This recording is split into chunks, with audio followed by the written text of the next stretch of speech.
조금 연체하면은 흔히들 독촉 전화라고 하죠. 뭐 문자도 오고 전화도 오고 이런 과정에서 받는 스트레스가 상당한데 굳이 그거를 받을 필요는 없는 거죠.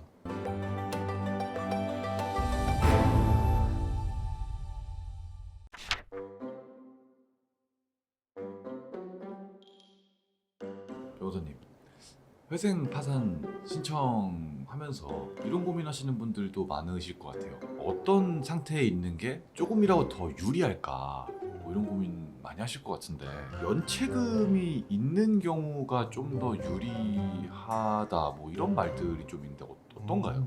회생 같은 경우에는 연체할 필요가 없어요. 연체할 필요가 없는데 파산 같은 경우에는 연체하는 게 필요해요. 왜냐하면 법정 요건으로 개인회생 같은 경우에는 지급불능 또는 지급불능의 염려가 있는 경우 신청할 수가 있는데 이때 지급불능이라는 게 내가 돈을 내야 되는데 못 내는 상황이 되는 때를 지급불능이라고 하거든요. 그렇기 때문에 그 전에도 신청이 가능한 게 개인회생이고 개인 파산은 지급불능인 상태에 있어야 되기 때문에 못 내는 상황, 연체가 실제로 발생해야지 가능합니다. 그러면은 좀 전략적으로 네. 할 수도 있는 거네요. 그렇죠. 전략적으로 할 것이 아니라 연체를 굳이 할 필요는 없다는 거죠. 연체를 하든 안 하든 결과는 달라지지 않는데 연체를 하고 개인회생을 하게 되면은 조금 연체하면은 흔히들 독촉 전화라고 하죠. 뭐 문자도 오고 전화도 오고 이런 과정에서 받는 스트레스가 상당한데 굳이 그거를 받을 필요는 없는 거죠. 아 근데 파산은 이제 지급불능인 네. 상태여야 한다니까 네. 뭐 이런 경우 있잖아요. 이상한 예시일 수도 있는데 네.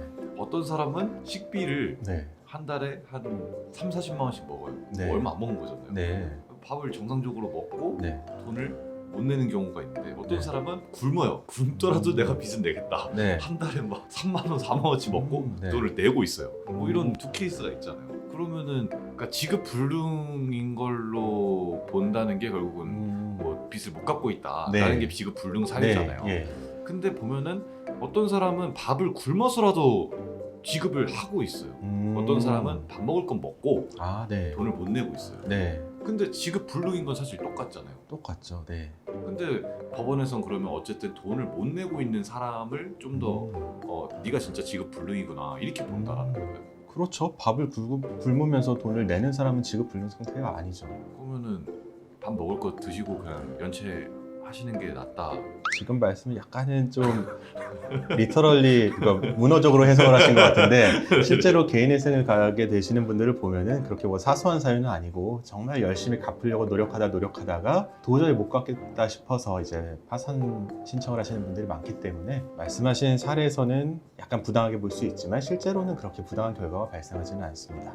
그러면은 그거 외에도 네. 좀 유리하게 보는 어떤 그런 상태가 좀 있나요? 회생이나 파산에서 유리하게 보는 상태, 이게 유리한 거라고 볼 수 있을지 모르겠는데 청산가치 보장의 원칙이 회생에서는 중요하다고 했잖아요. 청산가치 보장의 원칙이라는 거는 내가 매월 버는 소득에서 최저생계비를 뺀 금액을 36개월 동안 납부하는 금액이 내가 지금 가진 재산보다 많아야 되는데 이거에서 유리하게 적용하려면 지금 가진 재산이 적은 게 좋겠죠.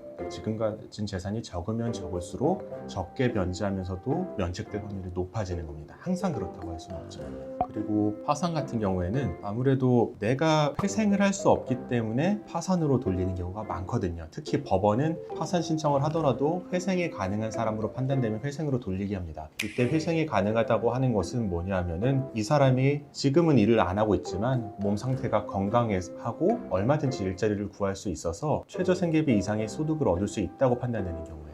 그렇기 때문에 파산을 할 때는 내가 지금 일자리도 없고 앞으로도 구하기 어렵다라는 것을 소명을 하는 게 중요한데 거기에 유리하려면은 조금은 불운한 일이지만 몸에 사고로 인해서 장애가 있다든지 선천적으로 조금 몸이 불편하다든지 아니면 정신적 질환이 있다든지 고령이라든지 이런 사항이 파산 신청 자체만 본다면 조금 유리하게 작용합니다. 회생 파산을 하려고 마음먹으셨다면은 어떤 것이 유리할지 불리할지는 스스로 생각하시기보다는 전문적인 변호사 사무실에 상담을 하고 도움을 받으시는 것을 권해드리고요.